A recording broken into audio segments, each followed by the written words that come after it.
Now, 27 storm track weather with meteorologist Alexis Clemens. Before we get into our forecast, I do want to take a look at Milton right now. Hurricane Milton is now a Category 1 hurricane, 85-mile-per-hour winds, and this is a big deal here. While we are a little behind the peak of hurricane season, anything that forms in the Gulf right now is going to strengthen very quickly. In fact, just new, it does look like this could become a Category 4 hurricane, a major hurricane, as it heads towards the Tampa area. So this is a very serious situation. They are going to have to watch that very closely. This would likely be by about Wednesday or so.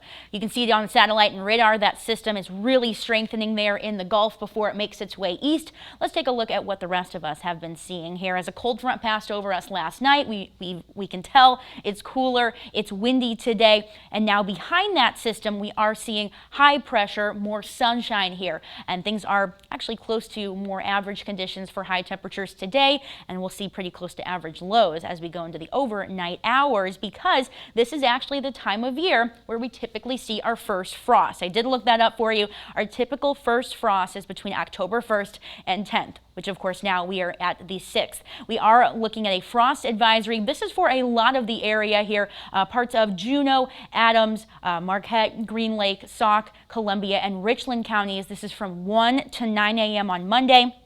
So I definitely encourage you before you head to bed, even if you're not in the frost advisory here, I would encourage you to cover up or bring inside any of those sensitive plants that are out right now, because temperatures, even if you're not in that frost advisory, we are going to get very close to that freezing mark, because frost in the right conditions, which we are going to see, calm winds and clear skies, frost can form at about 37, 38 degrees, which is very possible we see more of that patchy frost across the region going into tonight. Mostly sunny skies, a few clouds here and there overhead as we go through Monday. High temperatures tomorrow, maybe a little bit warmer than what we saw today, but calmer winds. We're looking at highs in the mid-60s through Tuesday. By Tuesday morning, temperatures again getting pretty cool in the lower 40s there. And then by Tuesday afternoon, I do think we get closer to about 70 degrees. So again, lifting above average, and we're going to stay above average for a little while.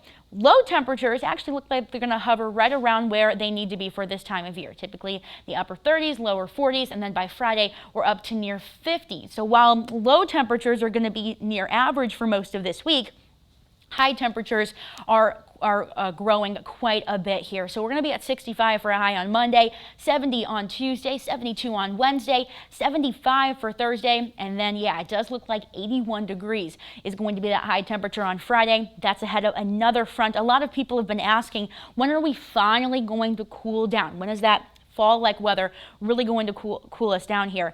And unfortunately, it's going to take a little bit. It's going to be when our jet stream, our polar jet stream, finally dips to our south. Right now, it's just hovering back and forth, back and forth. That's why we're on this roller coaster here. Rain chances are very, very low this week, but I am watching this front into the weekend that could provide some rain chances late Saturday into Sunday. So that's what we're watching right now, though. I'm not seeing big indicators that will happen. I think we do stay mostly dry this week with a lot of sunshine ahead in the mid-60s on Monday, the mid-70s again by Thursday. The 80s is where I'm like, all right, we're done here. Stop. Yeah, exactly. That's on Friday. But then if you look at Sunday, that front should drop us back into the 60s. So we're still on this roller coaster here. Hopefully things can start to level out within the next couple of